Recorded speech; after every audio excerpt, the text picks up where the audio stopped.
Hello बच्चों, अपने channel singer study circle पर आपका स्वागत है। बच्चों, हम लोग लेसन 1 वास्तविक संख्याएं पढ़ रहे हैं। इसकी एक्सरसाइज 1.2 सॉल्व कर रहे हैं। पिछले वीडियोज में हम लोगों ने देखा। आपका क्वेश्चन नंबर 3 सॉल्व करते हैं। सिद्ध कीजिए कि निम्नलिखित संख्याएं अपरिमेय संख्याएं हैं। तो हमने लोगों ने 1-2 किया हुआ है सवाल। इसी प्रकार से इसका पहला सवाल है 1/√2। तो हम लोग क्या कर लेंगे, हल करते हैं बच्चों। इसमें क्या करते हैं, हम लोग कल्पना कर लेते हैं। कल्पना करते हैं कि 1/√2 एक परिमेय संख्या है। बच्चों, क्या है? परिमेय संख्या है। तो आप जानते हैं परिमेय संख्या होती है तो उसको p/q के फॉर्म में लिख सकते हैं। तो लिख दीजिए इसको, p/q के फॉर्म में हमने लिख दिया। और ये तो जानते हैं जहां पर क्या है बच्चों, p और q क्या है? p/q जो है आपके पूर्णांक है। p/q क्या है? पूर्णांक है। और q is not equal to 0 है ना बच्चों। और पी क्यू का जो उभयनिष्ठ गुणनखंड है, पी क्यू का उभयनिष्ठ गुणनखंड 1 है। उभयनिष्ठ गुणनखंड क्या है बच्चों? 1 है। तो 1 मल्टीप्लाई रहता है प्रत्येक पद में। इसके बाद देखिए, हम इसका क्रॉस मल्टीप्लाई कर देंगे। q का 1 से गुणा कराएंगे तो q हो जाएगा, और √2 का p से करा देंगे तो √2p हो जाएगा। क्लियर बच्चों? अब देखिए, इसका वर्क कर देंगे। दोनों पक्षों का क्या करना है? दोनों पक्षों का वर्क करने पर, चलिए वर्क कर देते हैं। वर्क करिए, q का स्क्वायर q² हो जाएगा, और इसका स्क्वायर करेंगे तो √2p का होल ऑफ स्क्वायर हो जाएगा, है ना बच्चों। तो क्या बन जाएगा, q² इक्वल टू आ जाएगा 2p² हो जाएगा। इसको मैं क्वेश्चन फर्स्ट बना दे रहे हैं। आप देखिए, यहाँ पर p² से 2 का गुणा है तो q² 2 से विभाज्य है। स्पष्ट है आपका कि q² क्या है, 2 से, यहाँ q² 2 से विभाज्य है, यानी 2 का भाग इसमें चला जाएगा। अगर ऐसा है तो q भी 2 से विभाज्य होगा। q भी क्या हो जाएगा, 2 से विभाजित हो जाएगा। तो विभाजित हो जाएगा, लिख देते हैं, 2 से विभाजित हो जाएगा। अब हम लोग क्या करते हैं, नया कांस्टेंट r लेते हैं, q इक्वल टू 2r रखते हैं। अब समीकरण 1 में q इक्वल टू 2r, जो भी कांस्टेंट जो गुणांक लगा रहता है वही लेते हैं। q इक्वल टू 2r रखने पर, जो यहाँ पर r है हमारा नया कांस्टेंट है, q इक्वल टू 2r रखने पर तो रख दो बच्चों। देखो, q की जगह पर क्या रख दें, 2r का स्क्वायर हो गया, और यहाँ पर 2p² है बच्चों। तो इसको खोलेंगे तो कितना हो जाएगा, 4r² हो जाएगा। 4r² इक्वल टू 2p² हो जाएगा। 4r² इक्वल टू 2p² हो गया। तो 2 से यहाँ देखिए काट सकते हैं, 2 दूनी 4 हो गया। तो क्या आ गया, ये 2r² इक्वल टू p² आ गया। ठीक है ना बच्चों। तो यहाँ देख रहे हो कि p² 2 से विभाजित हो जाएगा, ठीक है ना। तो लिख देंगे p², चूंकि p² 2 से विभाज्य है, 2 से विभाज्य है बच्चों, तो p क्या होगा, इसलिए p भी 2 से क्या होगा आपका, 2 से विभाज्य होगा। क्लियर? अब देखिए, चूंकि p व q दोनों 2 से विभाज्य हैं, विभाज्य है, दोनों 2 से क्या है बच्चों, विभाज्य हैं। तो ये कल्पना के विरुद्ध है। ये क्या है, कल्पना के विरुद्ध है। इसलिए हम कह सकते हैं बच्चों 1/√2 टू क्या है, एक अपरिमेय संख्या है। क्या है, एक अपरिमेय संख्या है। ठीक है, इस प्रकार से देखिए सवाल हमारा सॉल्व हुआ। नेक्स्ट क्वेश्चन नंबर 2 इसका करेंगे, 3 का दूसरा पार्ट। क्वेश्चन नंबर 3 का दूसरा पार्ट देखेंगे। यहाँ पर दूसरा भाग क्या है, 7√5 को एक अपरिमेय संख्या सिद्ध करना है। तो बच्चों हम करते हैं, हम लोग जैसे पिछले सवालों को किया था ऐसे करते हैं, इसको भी कल्पना कर लेते हैं। कल्पना करते हैं कि 7√5 एक परिमेय संख्या है। कैसी संख्या बच्चों, परिमेय संख्या है। अगर ये परिमेय संख्या है तो हम लोग उसको क्या लिख सकते हैं, 7√5 को लिख सकते हैं P/Q के रूप में लिख सकते हैं। यहाँ पर क्या है बच्चों, जहाँ PQ क्या है आपका, PQ एक पूर्णांक है।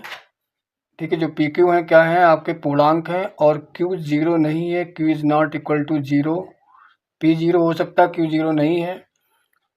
और क्या है, PQ के उभयनिष्ठ गुणनखंड, उभयनिष्ठ जो PQ का उभयनिष्ठ गुणनखंड क्या है बच्चों, 1 है। ठीक है, 1 बताया था, सभी के साथ मल्टीप्लाई रहता है। यहाँ पर देखिए इसको हम लोग क्या करते हैं, थोड़ा एडजस्ट कर लेते हैं। क्या आ गया, √5 इक्वल टू 1/7 P/Q आ गया। ठीक है, चूंकि P/Q एक परिमेय संख्या है, क्या है, एक परिमेय संख्या है आपकी, तो क्या होगा, तो 1/7 P/Q भी परिमेय संख्या होगी, एक परिमेय संख्या होगी, है ना बच्चों। बताया था कि कोई भी चीज़ डिवाइड कर दिया जाए या गुणा कर दिया जाए तो वही परिमेय संख्या होती है किसी परिमेय संख्या में। तो 1/7 P/Q भी एक परिमेय संख्या होगी। और आप देख रहे हैं यहाँ पर समीकरण 1 में बताया गया समीकरण देखिए, ये किसके बराबर, √5 के बराबर है। तो इसलिए √5 भी एक परिमेय संख्या होनी चाहिए, एक परिमेय संख्या होनी चाहिए बच्चों। ठीक है, लेकिन हम जानते हैं, लेकिन सर्वमान्य है, √5 कैसी संख्या है, सर्वमान्य है कि √5 जो है कैसी संख्या है, √5 एक अपरिमेय संख्या है। कैसी है, अपरिमेय संख्या। इसके पहले हम लोग सिद्ध कर चुके हैं पहले सवाल में। और यहाँ पर देखिए आप, इसलिए क्या होगा बच्चों, इसलिए कह सकते हैं कि 7√5 भी एक अपरिमेय संख्या होगी। तो इस तरह से देखिए हमारा सवाल क्लियर हो गया, अपरिमेय संख्या होगी। अब इसका हम लोग अगला पार्ट देखते हैं। तीसरा सवाल देखिए, यहाँ पर भी इसको अपरिमेय संख्या सिद्ध करना है। तो उसी तरह से जैसे पहले सवाल किए हैं उसी तरह से इसको भी किया जाएगा। हम कल्पना कर लेंगे, कल्पना करते हैं कि 6 + √2 एक परिमेय संख्या है। ठीक है, हम लोग अपोजिट कल्पना करते हैं, जो अपरिमेय होती है उसको हम परिमेय लिख लेते हैं। 6 + √2 एक परिमेय संख्या है। ठीक है ना बच्चों। तो जब परिमेय संख्या है तो क्या कर सकते हैं, इसको आपको मालूम है, इसको हम P/Q के रूप में लिख देंगे। और PQ के बारे में जानकारी है, जहाँ पर आपका PQ क्या है, आपका PQ क्या है, एक पूर्णांक है। PQ क्या है, आपके पूर्णांक है। और क्यू क्या है, क्यू नॉट इक्वल टू 0 है। ठीक है, और देखिए यहाँ पर क्या है आपका पी क्यू के उभयनिष्ठ गुणनखंड, पी क्यू के उभयनिष्ठ गुणनखंड यहाँ पर क्या है, गुणनखंड 1 है। ठीक है ना बच्चों। अब हम क्या करते हैं, देखिए इस समीकरण को एडजस्ट करते हैं, ये प्लस का 6 है, रियल नंबर है, वो उधर ले जाइए आप, क्या आ जाएगा ये √2 इक्वल टू, अथवा लिख सकते हैं p/q-6। तो आप देख रहे हैं यहाँ पर हमने -6 किया है। यहाँ पर आपको पता है, यहाँ पर पता है कि p/q एक कैसी संख्या है, एक परिमेय संख्या है ना बच्चों। जब ये परिमेय संख्या है तो उसमें कोई चीज़ घटाई जाए या जोड़ी जाए या भाग की जाए, वो भी परिमेय संख्या होती है। तो इसलिए कह सकते हैं हम लोग p/q-6 भी एक परिमेय संख्या होगी। क्या होगा, एक परिमेय संख्या होगी। ठीक है ना बच्चों।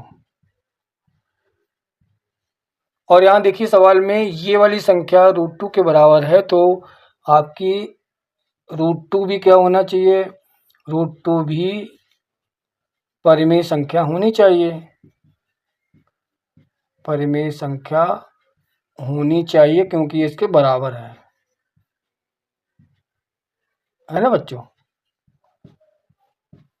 जबकि आप जानते हैं, जबकि √2 क्या है, सर्वमान्य है आपका, सर्वमान्य है कि √2 एक अपरिमेय संख्या है। कैसी संख्या है बच्चों, अपरिमेय संख्या है।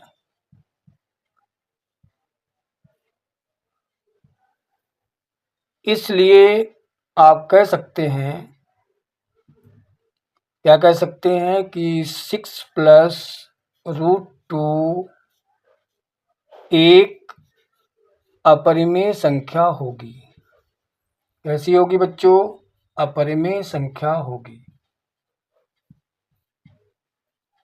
तो ये बच्चे देख रहे हैं सवाल कंसेप्ट पर आधारित हैं, उन कंसेप्ट को आप क्लियर कर लीजिए अपने दिमाग में, और इन सभी सवालों को अच्छी तरह से करिए, क्योंकि इससे रिलेटेड एक क्वेश्चन आपका इस प्रश्नावली से श्योर ही आएगा बोर्ड के एग्जाम में आपका। तो इसको प्रिपेयर करेंगे, और आप लोग स्वस्थ रहिए, मस्त रहिए। नेक्स्ट वीडियो में फिर हम आपसे मिलेंगे।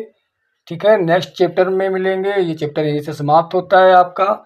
छोटा चैप्टर था, लेकिन सब इम्पोर्टेंट पॉइंट हैं। कुछ विकल्पी प्रश्नों में आएंगे, कुछ आपका डिटेल में आएंगे, तो आप इनको तैयार करिए। ठीक है, जय हिंद।